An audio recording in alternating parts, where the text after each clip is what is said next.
Hello. Welcome back. Welcome back to Whyte Noise. I'm Michael. We have Ryan. Our good friend Jay is joining us to be our guest judge. Welcome, Jay. Hello. Thanks for having me. We're just catching up because Jay and I haven't seen you in years, but I see you on my Instagram all the time as you give great advice. And, it's for people who have not seen it, Jay is not on Instagram, is the whole handle, correct? It's also, Jay is not on TikTok. I'm not on Blue Sky, but if I was, yeah. Oh yeah, you didn't join that like crush of people running over to Blue Sky? I was never really a Twitter person, so I didn't really have this like massive need to stop doing something I wasn't using. So. Actually, same. I didn't really use Twitter, but I did join Blue Sky just to like join the movement.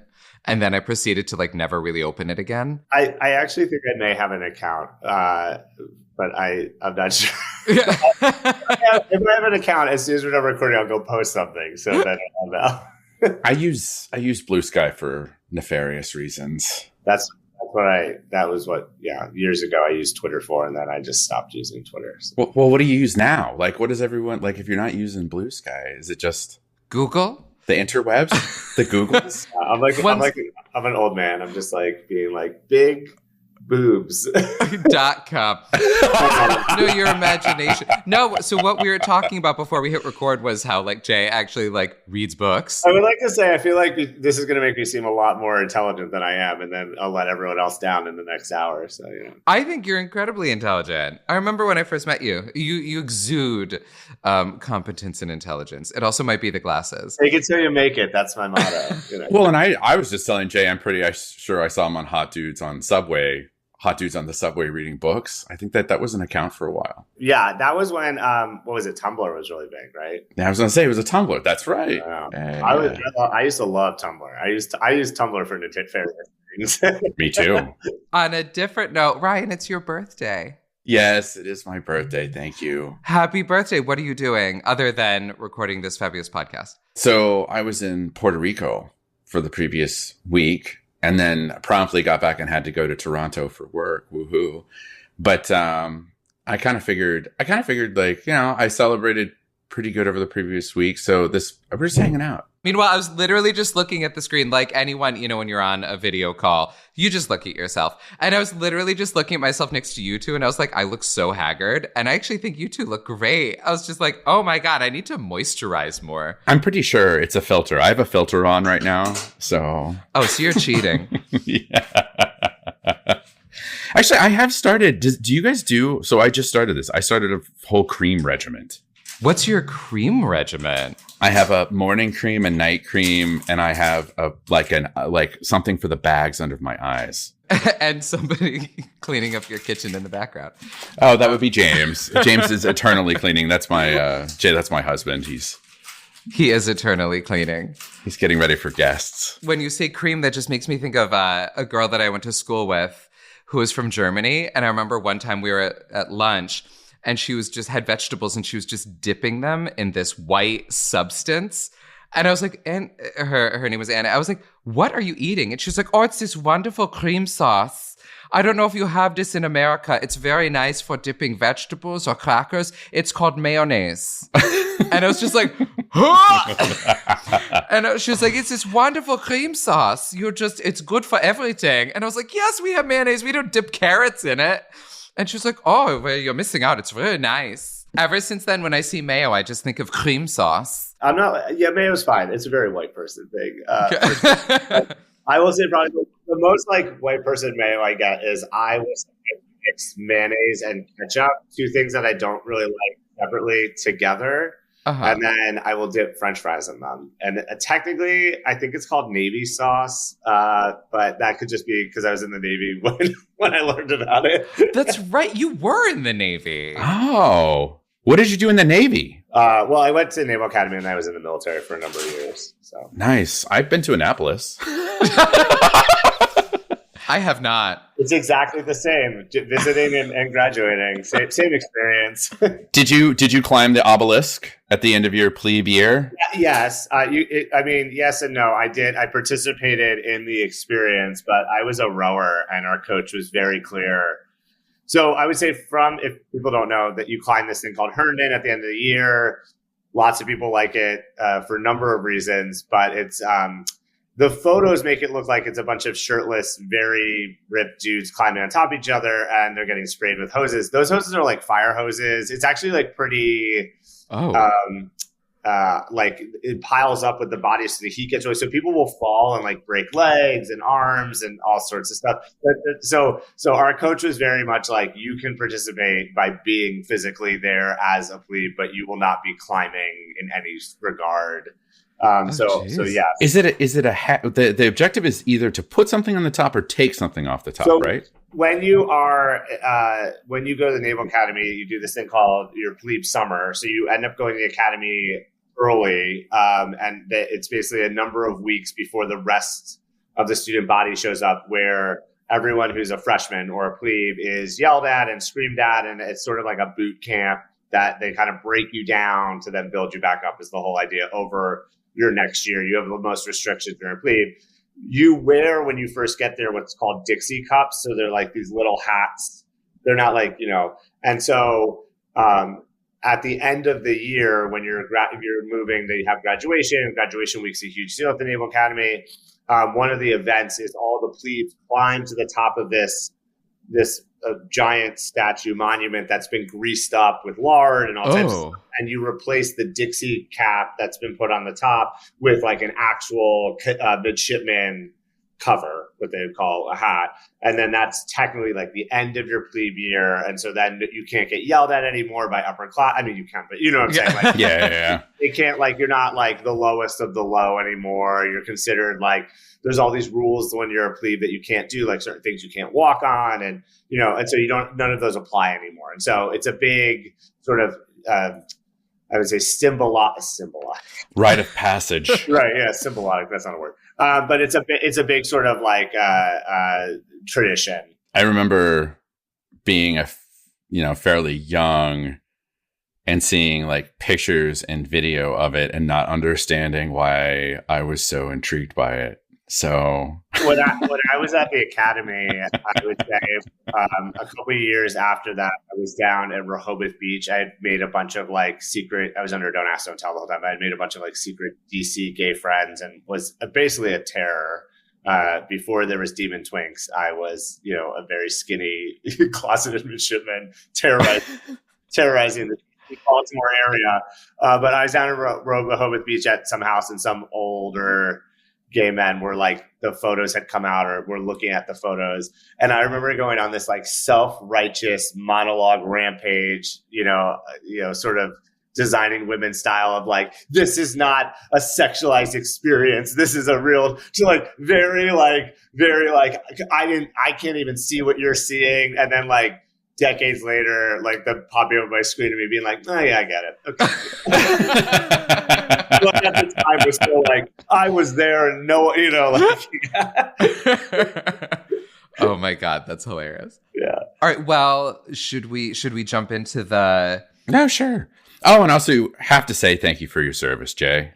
Oh yes, it's appropriate. As two fellow homosexuals. I appreciate that. I sure.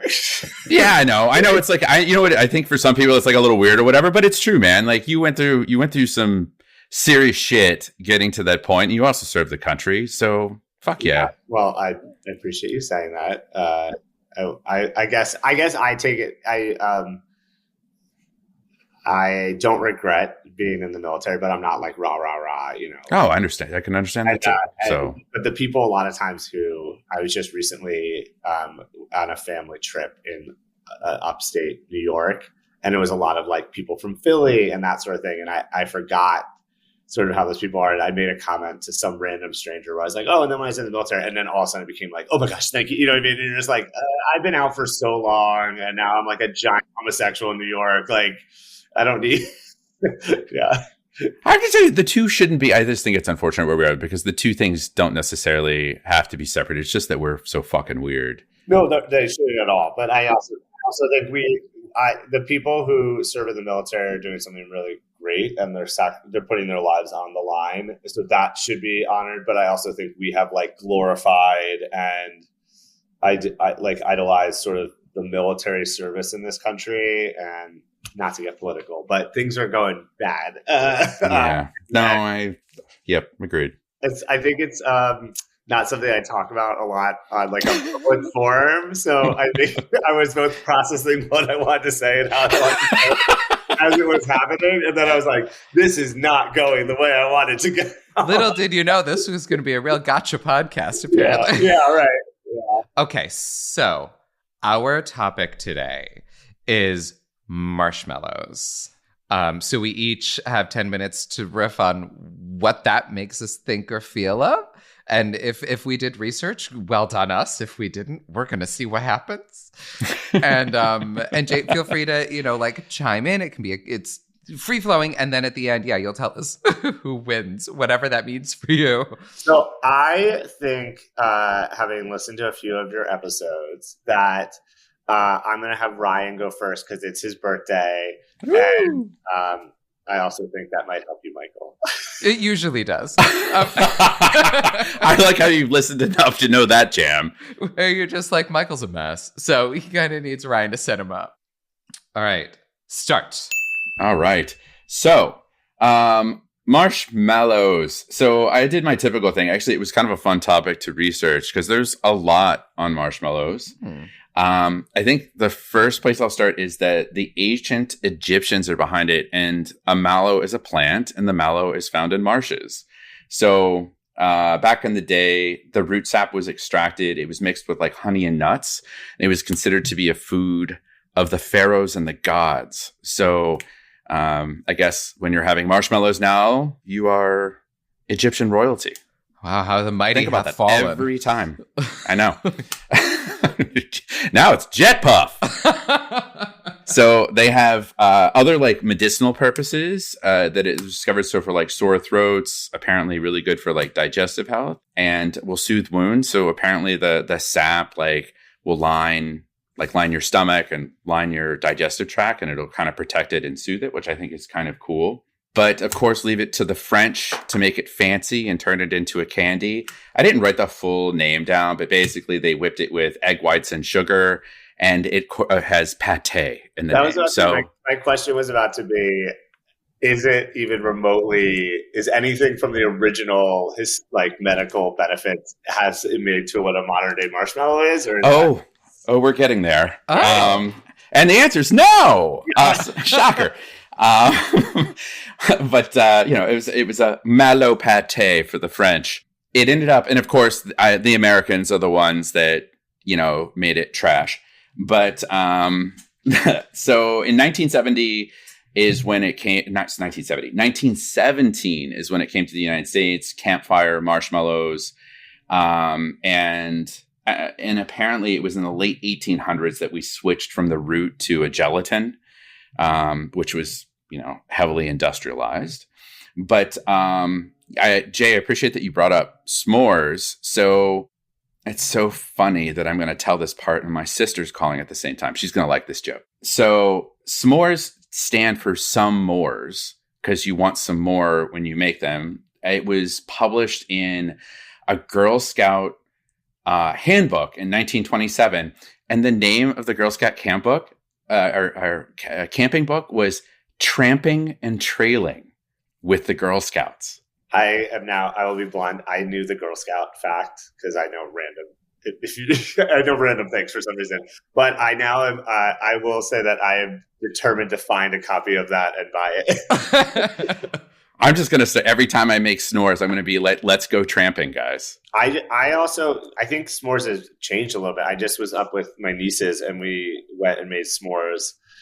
And the experience, I just was like, you put the marshmallow on the stick, you put it in the fire. It was they seemed very confused by the whole process, including because I think nowadays less and less when people make s'mores, they just sort of put the graham cracker chocolate and marshmallow and just throw it in a microwave for kids. There's not this sort of build the fire, roast the marshmallow, the marshmallow's on fire. Sometimes you're just eating charred marshmallow, Yeah. Actually, I think that's the best part. I'm a big fan of, so side note, they actually make sticks for s'mores now where you can roast the marshmallow and crush the thing together and it'll hold it. You can put the whole thing it's like a whole thing. Oh. But I'm a big fan of got to get that marshmallow in and like slowly rotate it, get that perfectly brown crust on the outside. And then I like to pull that crust off, eat it, and then do it again. Anyone else? Oh, yeah. I've done that. It might just be that I'm weirdly anal. So, or like strange. So, like, I feel like I 90% of the time start with the browning and then just want, like, it ends up lighting on fire and I'm just like holding essentially like a torch. I blow it out and then eat. You're not supposed to. But it's funny because I do feel like the consistency of marshmallow, maybe even though it's not healthy for me, it's still holding on to that coating of my inside, you know? Yeah, see, there you go. By the way, it's worth noting there are tons of, if you want to know how to make like an original marshmallow, there's tons of YouTube content, which I found out this morning about like where to go find the marshmallow plants and then like the roots and cleaning them and scanning them and then boiling them down. And then making your own kind of homemade fluff or marshmallows as well. So what does, I mean, I'm sure you don't know, but what would a original marshmallow taste like? Because now it's just essentially, you know, corn syrup, sugar. You know what I mean? Like I'm just curious, like, what is it? Bitter? Is it? You know what I mean? Well, so keep in mind when I was talking about the Egyptians, like for them, it was just more like they were extracting the sap out of the root and mixing it in with stuff. So it wasn't a marshmallow, and it wasn't till the French really got into it. So the original marshmallow, and apparently it took a very long time to make marshmallow pâté, and that's the official French way of saying it.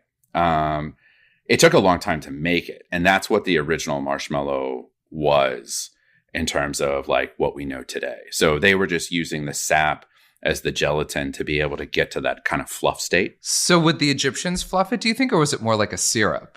Yeah, it was like a syrup. Okay. Yeah, and it was like, so it was mixed with like honey and nuts. So it sounds like maybe the honey was the thing that was like holding it together. I don't know. Or like, yeah, and like sweetening it up at the same time. Where does it grow? I know in marshes, does it grow in America? Like, can you go find it? Like, is it in New Jersey? I don't know if it's in New Jersey, but it kind of looks like a...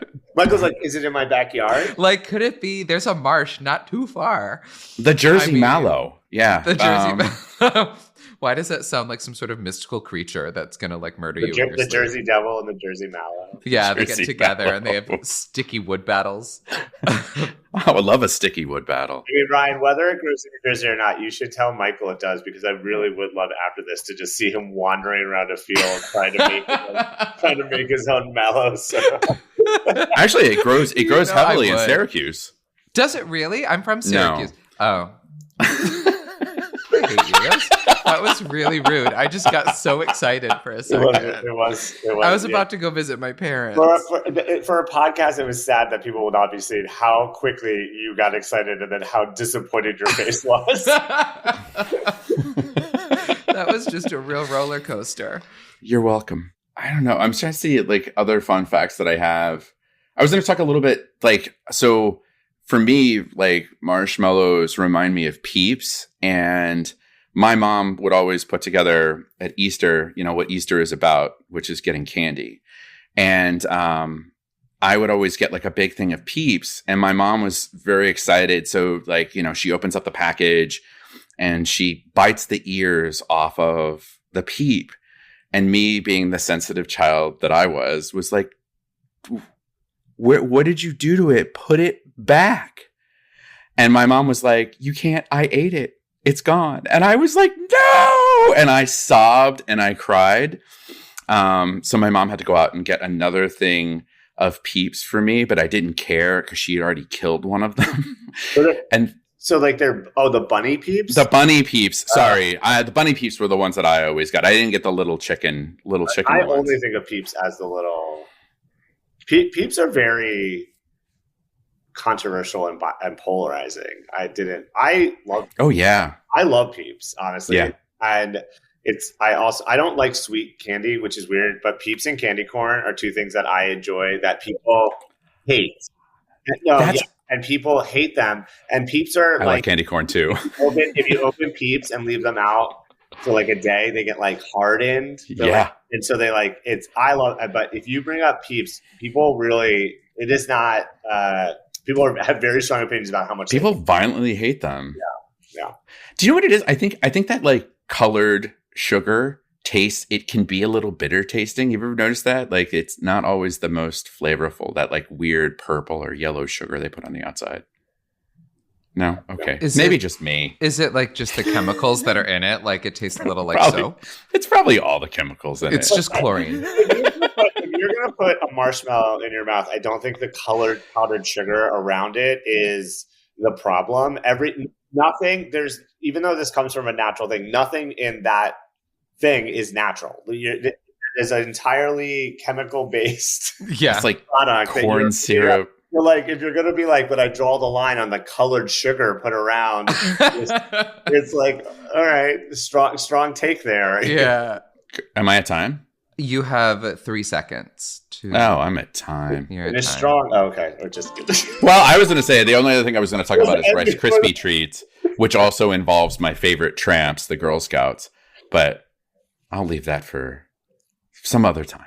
Also, now I really want somebody to invent time travel and go back to Egypt and be like, look, we brought you marshmallows. And they're just like, what is this? I'm sorry. You think that if someone went back in time and brought marshmallows, the question would be, what is this? Not who are you? I guess after they got over all of that. Yeah. Are you ready, Michael? I'm ready. Okay. And go. Okie dokie. So when I think marshmallows, I also want the s'mores route because I think that's I think for a lot of us, that's the first thing you think of as s'mores. Ugh, but I never thought about putting them in the microwave. That we just talked about kind of that last blows time. my mind. What, Really? putting them in the microwave? It's so much fun. Really? Yes, they could blow up and they get like huge. That's right. Yeah, I don't know. That never occurred to me. I purely think fires and camping. To be fair, I haven't had a s'more in a really long time. As a kid, I wasn't a s'more fan because they were so messy and sticky. To me, it just like wasn't worth it. So I was that kid that would just like eat the chocolate. I understand that though. I think I still have a little bit of that. I think part of the s'mores is you can't ever really get it right. Either the chocolate's too melted or too hard or too gooey. I don't like. Yeah, so I understand. I think I did it, but I think I never was like loved s'mores when I was like a kid. Same, but I weirdly love them now as an adult. And maybe it's just because of the nostalgia of it. Like now if I'm somewhere and there's a campfire and somebody's like s'mores, I'm like, yes! And I get very excited. I actually don't like them. I never have. Really? Yeah, I've never liked the graham cracker chocolate piece of it. Like I feel like it's an awkward thing. See, for me, I'm not a big marshmallow fan in general, though. Like, I didn't like fluff as a kid. Like, all the other kids, remember when peanut butter and fluff was a sandwich that every mom was making for their kids? I always thought it was gross. But then I also ate peanut butter with cheese, so I am no one to judge anyone's sandwich taste. Were you sitting next to the girl with mayonnaise with your peanut butter? Probably, and the two of us were the most vile people in the room. Were friends because, like, basically everyone was like, "Stay away from the weird eaters." I know they're clearly going to murder someone. So I'm a bigger fan of like a preset cookie, like a Girl Scout. I think there's like where you like bite it, like. There is a marshmallow one. Yeah, versus making it myself. However, I made s'mores last weekend, ironically enough. Oh. My nieces, and they have, because capitalism is, can't help but make a buck on everything. They now make marshmallows where the chocolate is inside the marshmallow. So you stick the stick in, and then you like roast the marshmallow, and then you just put it on the graham cracker, and the chocolate's already inside the marshmallow. But I'd argue that's brilliant. Chocolate never. I actually really enjoyed them because it was like biting into it and then it was like hard. You know what I mean? I was like eating the chocolate, but it does not melt. So the chocolate was always like hard because the marshmallow is either on fire to get it hot enough to melt the chocolate, or it's toasted and the chocolate is just a hard bar of chocolate in the middle of it. So I feel like it takes away from the experience of making them. But as an adult, I enjoyed them much more than actually making the s'more. That makes sense. I would probably be that person too. So yeah, but it made me think of obviously camping and things like that. I was wondering if there were other s'more recipes. And KOA Campgrounds actually did put out their top 12 mouth-watering s'more recipes you need to try. And I went to this thinking this is going to be super fun and revolutionary because if anyone should know s'mores, it should be KOA Campgrounds. which I spent a lot of time at those campgrounds when I was a kid. We stayed in a bunch of them. And then it turned out they all were just s'mores with different kinds of cookies instead of graham crackers. So it was kind of a letdown, but it did make me, because somehow I was like, oh, that's intriguing, like using Oreo wafers instead of graham crackers, or like peanut butter cookies, or one was just like the mouth-watering caramel one. And it was like just putting caramel sauce like on your s'more. I was like, KOA, this was the least creative thing. It actually did make me laugh. But I was like, I do kind of want to try it with Oreos. That actually sounds pretty good. Or peanut butter cookies. Like they were like, just make peanut butter cookies and then put a piece of chocolate and marshmallow in between. So if you were to do it, like what would be your like gut, like what cookie would you want to use instead of a graham cracker? I know this is crazy because we've been talking about marshmallow, so it sounds like I'm probably a sweets guy. I am not a sweets guy. So yeah, I am not, like I don't really, like if there's cake or cookies, I even worked at a bakery in LA and never really, so I would probably just go with like a basic good chocolate chip cookie, because I don't really eat cookies or crave cookies. So there's not like a cookie for me that's like, oh, this is, if they're around, I can't stop eating them. Now, if there's the ability to throw in it, between like a piece of pizza and some ranch dressing, I'm actually with you on that. I'm in, but I don't think for me. It's funny when you said you have nostalgia, or not nostalgia, when you said, oh, I like making s'mores now, because I think this weekend I was excited about it because of the nostalgia of it and like doing it with my nieces. But pretty quickly was also like, oh, I remember why I hate s'mores. Are kind of gross and stupid. Like there's always too much graham cracker or not enough. I was gonna say, this is why I hate them. They're awkward. They're like I think the idea of it is stronger for me than the actual product. Like I ended up just eating the marshmallow with the chocolate in it off the stick because A, I was holding a toddler, and B, I was like, that's really all I want to eat. And then I ate one and they were like, should we make more? And I was like, I'm good. We're good. I mean, but it's fascinating. That's become such a cultural like cornerstone in America. Like when you think camping, you think like s'mores and campfires. And it's just like, it must have been some marketing play that I didn't research, but brilliant on whoever came up with it. But I was going to say the thing that it also made me think of, since s'mores, KOA, camping, is like camping stories. And there was a girl I went to grad school with who has perhaps my favorite camping story. And I thought I would just share it with you. It was this exercise we did at the beginning of the year where we all had to share embarrassing stories. And hers I thought was so good. So she was dating this guy. And she really liked him. And they were at a really good point. And he was like, I want you to meet my family. And she was thrilled. She was like, oh my God, I'm meeting the family. They were really outdoorsy, this family. And so he was like, we're all going to go camping, which I thought was like a bold move for a, like, meet my girlfriend, let's all go camping together. She's not an outdoorsy person, but she was like, you know what? I'll do it. Because she wanted to like show a good front. So she went and she said it was surprisingly fun. They did the campfire thing. They made s'mores. They were having a good time. And then she had to go to the bathroom. It was like later in the evening and they had had a couple of drinks and she really needed to go to the bathroom. And she was like, where do I go? And these are like proper like rustic camper people. They weren't like at a KOA. So they were like, oh, well, you use the creek, like, 50 yards that way. And it's like pitch black. And she was a little tipsy and she was like, okay. And she was like, but I don't gotta pee. I gotta like go to the bathroom. Which she didn't say in front of them, but she was like, I don't know how this is gonna go. So she was like, it was also kind of cold. It was like in the fall and they're in Canada. But she like stumbled her way to the creek and she was like, I'm gonna make this work because I want to make a good impression. But she didn't want to go into the creek because it was cold and the water was freezing.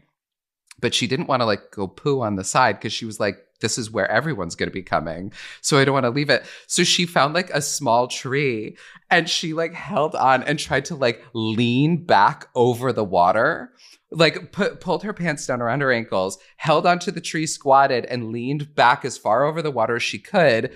And then the tree broke and fell on her. So she fell backwards into the water and the tree hit her in the head and it like knocked her out for a second. She said she was like kind of like blacked out.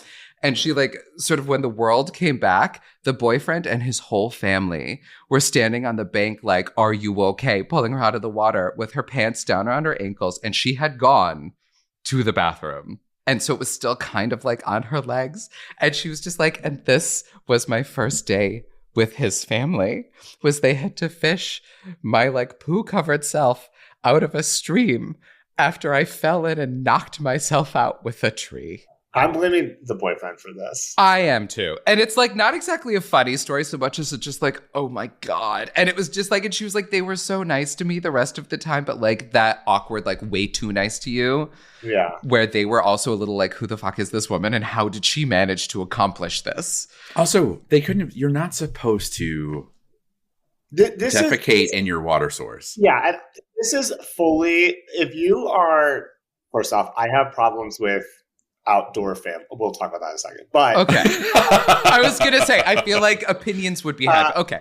I don't want to take your time. I will say, if you're taking your significant other to meet your family and it's camping, you are responsible for making sure that they know, like, hey, it might be awkward, but you dig a tunnel, or you know, like dig a hole. Like they should be, like he should have been like, we end up. Like you shower this way, like before she shows up, so that there's not like this like awkward family situation where she's like, how do I, do this? I fully agree. I think, and they did not last much longer after that trip. I think it was a mutual parting of ways. Although she is definitely that girl at family events where they're like, do you remember that girl you dated who shat on herself and fell in the water? Yeah, like, that they talk about it. This is for her. Yeah, this is in loving memory of her. I mean, she's alive and well, but she's like, I was, traumatized by this incident, and now I'm traumatized again by my friends sharing it. So I said no names. But yeah, she did, to be fair, share it in front of our entire class. So now you get the fun job of picking a winner, whatever that means for you. So yeah, I took notes actually. More and more people are taking notes, and I appreciate that. Taking very seriously. So I will say that I think that you both did very good with, and no disrespect to the last guest, but a topic that doesn't give a lot to go with. Ryan, happy birthday. Thank you. And I really did. It was interesting. Like, I thought you went the Wikipedia route, which was a good start. I always go the Wikipedia route. I'm happy that I made you go first, because I think we had a real good entry into the history of Marshmallow. And as a fan of Peeps, that was a point in your favor because you also like Peeps. And then, Michael, I like that you, made it more long-term story. I am going to look up the KOA thing and write a very strongly worded letter that they have to do better about their top 10 lists, or AI is going to replace us as writers. So great. I will send you the link. Yeah. For their 12 mouthwatering s'more recipes. And look, I don't like to gossip, but I do like to tell a good story. And so, I mean, the fact that you took this opportunity to share your friends really probably, traumatic and life-changing story worked in your favor. It was an enjoyable release and distraction from the trauma of my own life. So I'm going to give it to you, Michael. Oh my God. Thank you. You've now ruined my birthday. Oh, I'm sorry. I guess you'll have to go back to your wonderful home and partner and really, your incredibly clean home. Yeah. I'm going to log off and just hear the silence of nothing. Well, you turned everything off. You told us that beforehand. Well, yeah. I'll be alone with my thoughts. Yeah, for the rest of the day. Oh man. Well, thank you I'm so honored. I didn't expect that. Especially after KOA really let me down on the recipes. So I'm thrilled. So thank you. Congratulations, Michael. And what is our topic for next week? So I would like to just say, that because this was sort of hinted before, and I had thought of this topic when I was going through different ideas. And I was trying to come up with something that could both be fun, but interesting enough that you would be interested in it. And so you can take it in any direction you want, but I think your topic should be social nudity. Social nudity. Social nudity. Fun. Actually, I have some places to talk. Ryan's jumping on Blue Sky right now to do all types of research. Excuse me while I leave me alone. I'm researching social nudism. We might have to make this one a video pod. I know, right?